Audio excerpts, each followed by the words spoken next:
Welcome back to another episode of the NABC Guardians of the Game podcast. I'm your host, Tim Doyle, alongside longtime friend. Talk about no hair on our face type of friends. Jared Grasso, head coach of the Bryant Bulldogs. Coach, you spent almost 20 years. 20 years paying your dues at multiple stops. You also had a head coaching job at Fordham in your 20s. You're finally the head coach of Bryant. What was that journey like for you?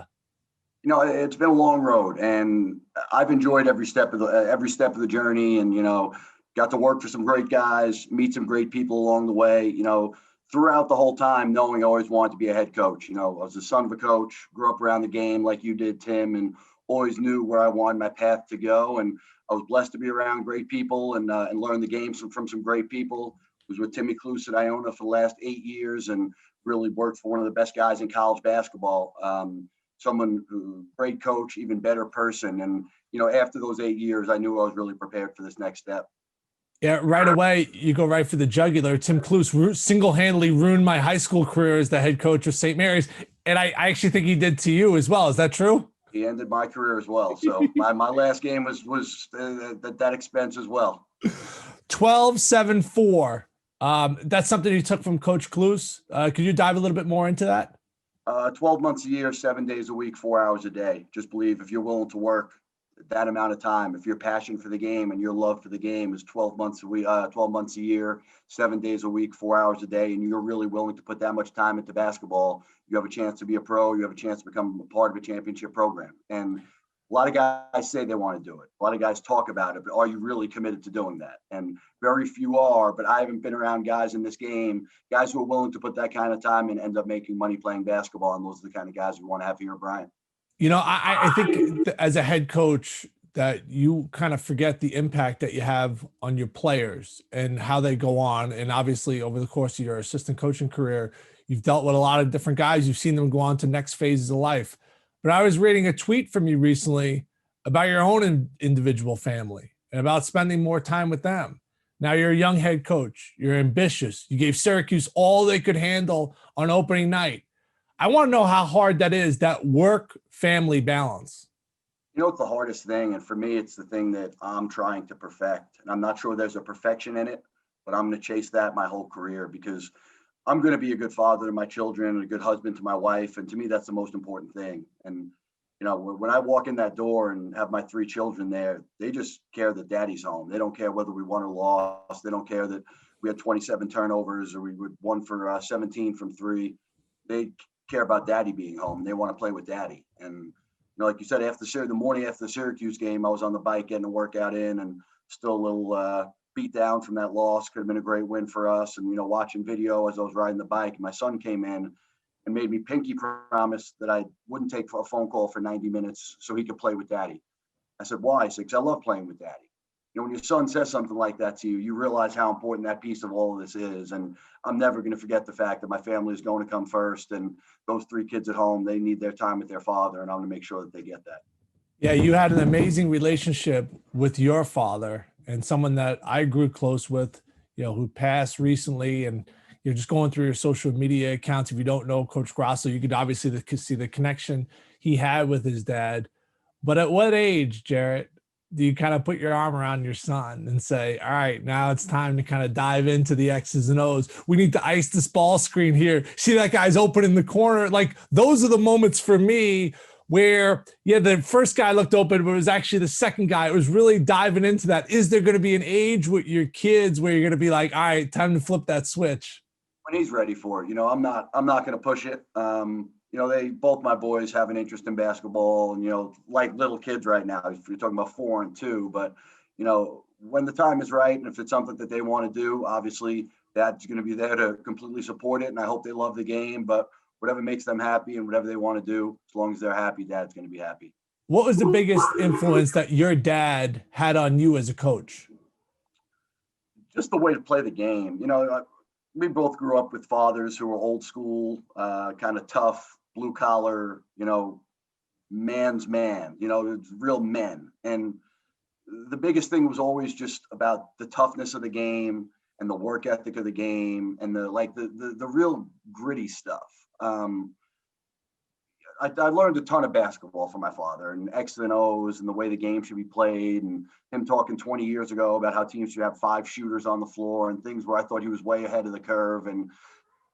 But for me, it was more about that grimy, being in the gym, tough Saturday morning pickup games and getting up at 6 a.m. for a workout, like that tough stuff, the tough blue collar, real coach type stuff that you only learn being in a basketball family. You only learn those things when you're around it every day. And that's kind of the biggest things I took from him. It's just being a blue collar basketball guy and coaching the game because you love it and having the impact on players' lives and the real reason that we do this.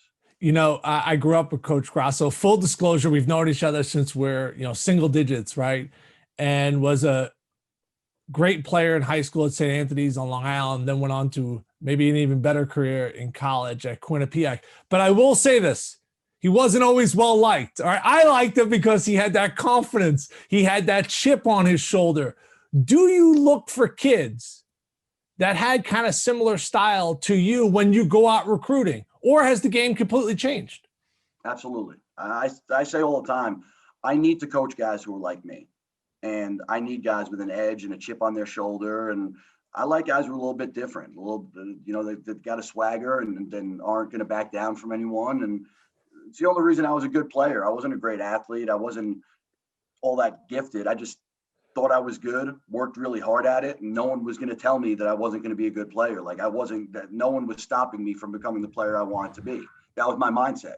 And I want guys with the same mindset. So a lot of the players I've had are guys who are under recruited. Our point guard now, Mike Green, didn't have a Division I or Division II offer. Look at him now. He's one of the best point guards in the country. He was on Rookie of the Year in our league. Has a chance to be a phenomenal player. He's got a chip on his shoulder and he's nasty. He's not afraid of anything.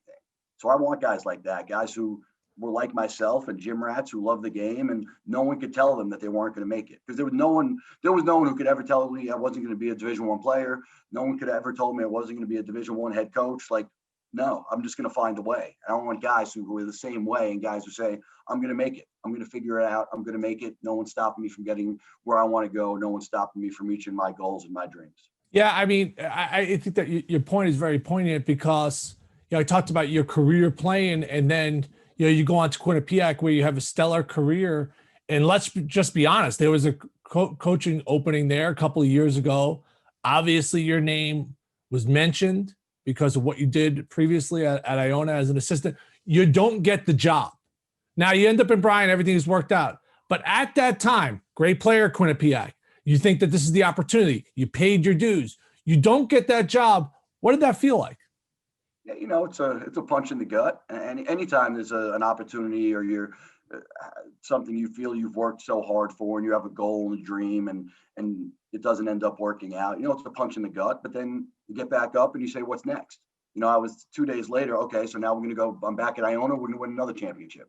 They didn't want to hire me, so we're going to win our 6th championship in a row now at Iona. So I wasn't down for very long. You take that punch and you get back up and you say, okay, time to go recruiting. They're in our league. What are we going to do to beat them? We're going to go get players. We're going to continue beating them.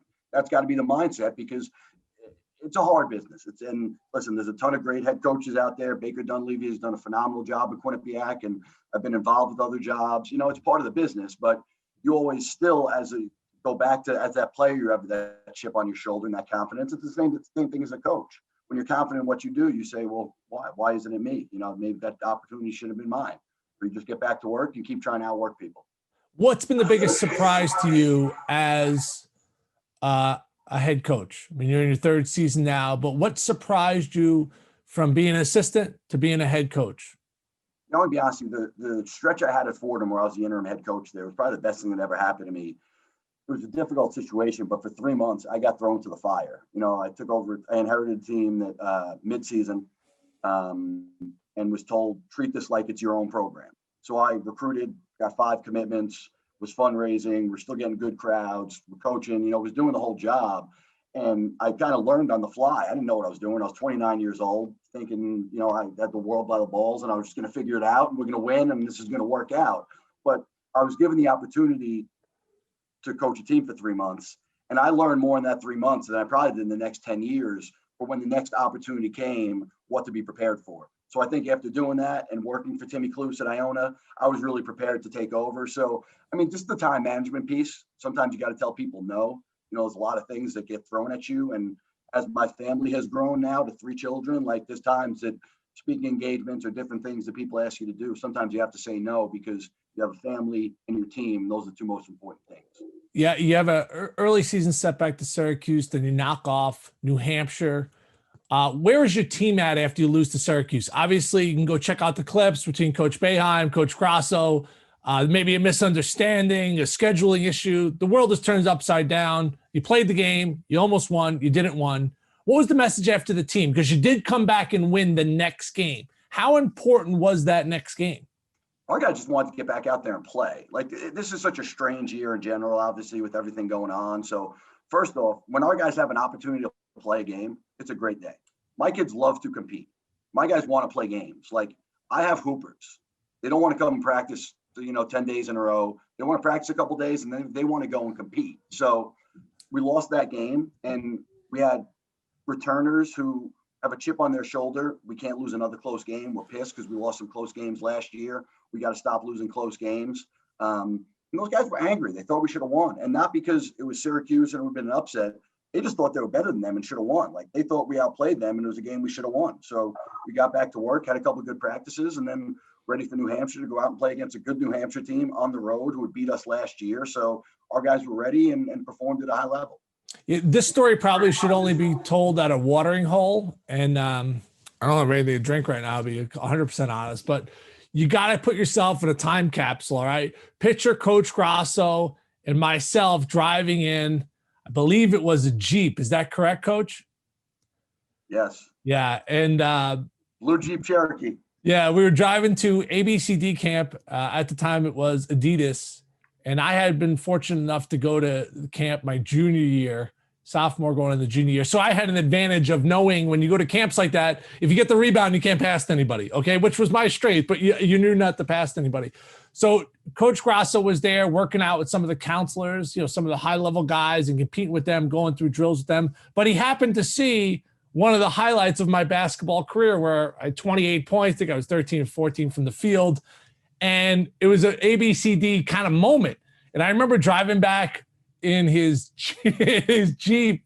Now you gotta remember this 20 years ago, people. He said to me, he goes, I think you should just turn pro right now, right? And I'm like, what? He's like, yeah, just say you're gonna turn pro. All the scouts will come and watch you. He's like, you'll create a lot of buzz. And that's when everyone was turning pro early. So I remember sitting next to him. I was like, dude, I'm hoping to get like a low major scholarship. And you're like, nah, just say you're going to go pro. Then someone will just offer you. I was a marketing genius. I was LeVar Ball before his time. I had you ready. I think about what we could have done for your career if you just listened to me.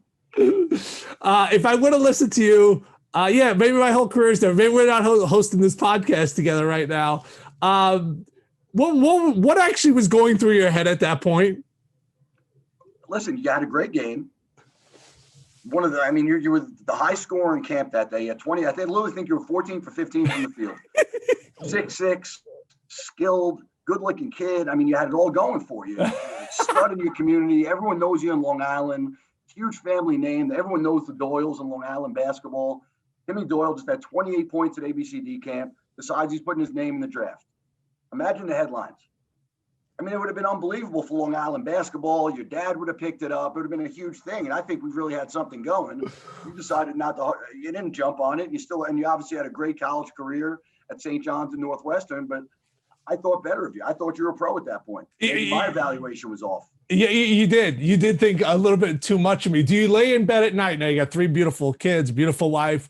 Do you think of the same marketing schemes at Bryant? Do you think of those same things? Because we're old school. We got the Al McGuires handing out ice creams in the stands. We got that old school blood in us. But now it's social media. Like, do you think that way as a head coach, or do you have maybe way too many things to worry about? Absolutely. I'm always looking at ways to market our program. I've done some things in recruiting and social media and all that. You're always trying to market. You're always trying to get the Bryant name out there. When I took the job here, people in New York didn't know what Bryant was. We were trying to spread our name and get our brand out there. And I think in 2 years, we've really been able to do that in recruiting. So we're always looking to market and get our name out there.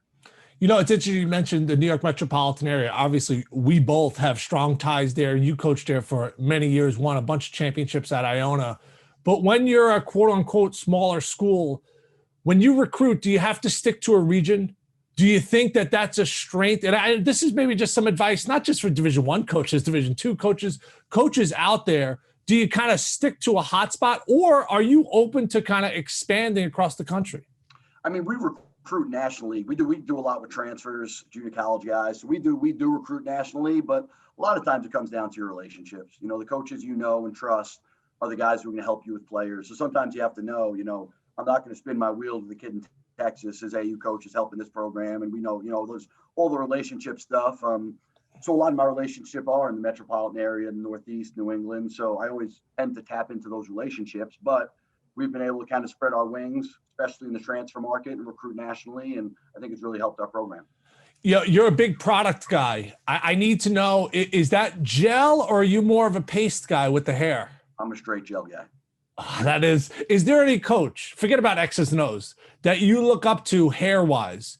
And I'll let you think about it, okay? Because I'll go through some of the top hairdos, right? We got obviously Jay Wright, which is kind of more from a slick back, more to a comb over. Mike Bray has gone from the comb over now more to the slick back. There's coaches out there, funny dudes across, but is there one coach you look at that guy's hair and you go, that guy's got pretty good hair? Right now, it's got to be Shaka Smart. I mean, I love the direction he's gone in of late. I mean, I got to go with Shaka right now. If I'm picking one guy, I'm jumping on the Shaka bandwagon. The Shaka Smart was a lot to digest. Like, you had to do the double take. You know what I mean? Like school starts again. You know, when you just go back to school and like the kid just looks different. Like, he either grew 5 inches. Like, that's what it felt like when I saw Shaka Smart. Frank Martin lost a lot of his hair because of COVID-19. That was another like whoa moment. But okay, Shaka Smart, best hair. How about hair gel? Is there a gel guy that you look towards? You know, that's a tough one. I don't really have a guy right now. I mean, Jay's always been the hair guy. You know, we grew up around Hofstra basketball, and Jay's always been the smooth hair guy. Is there one coach that you looked at while you were a kid, while you sat with your father, Fred, watch games? Was there a coach that you wanted to kind of emulate their style? I mean, Jay Wright was always a guy growing up, just because being around the Hofstra program and knowing Jay. I mean, he does it all. He's kind of the whole package. He can coach. He's great with people, great recruiter, great with the media. So he was always a guy just because he was so well-rounded. So as a kid, and he was somebody I knew, so he was always someone I looked up to and followed, just because he's the whole package in this game. All right, last question for you. We appreciate your time. When you got the job, you talked about changing the culture. If you had to say this was a 10-prong approach, it might be 150 prongs, but let's not go that far, right? If it's a 10-prong approach at Bryant, where are you at right now? I mean, we're close. I like where our program is at. I like our character. I like our toughness. I like our work ethic. And those are the things that the culture's about. You know, that's what you're trying to build. And it starts with the people. And I like the people we have in our program. I like my staff. I like my guys. They fit kind of my character and the way I want to coach and the way I want to play. So I think the culture is moving in the right direction, and we're going to continue to recruit guys who love to play basketball, want to get coached hard, want to get a great education at a beautiful university, and want to be part of something special, to have a chance to cut down nets and win the first NCAA tournament at Bryant. Well, Coach, your squad in year 3 is heading in the right direction. And let's be honest, right? If it doesn't work out on the sidelines, I mean, you're a marketing genius. I dropped the ball. Bryant needs to be listening to whatever you need to say. We got to put 400 cheerleaders on the sideline. They got to put 400 cheerleaders on. Whatever Coach Grasso says, they have to move forward with that. The guy is a marketing whiz. We thank you so much for your time today on the NABC Guardians of the Game podcast. Coach Grasso and Bryant Bulldogs, wish you guys luck this year. Thanks so much. Thanks, Timmy. Appreciate you having me, pal.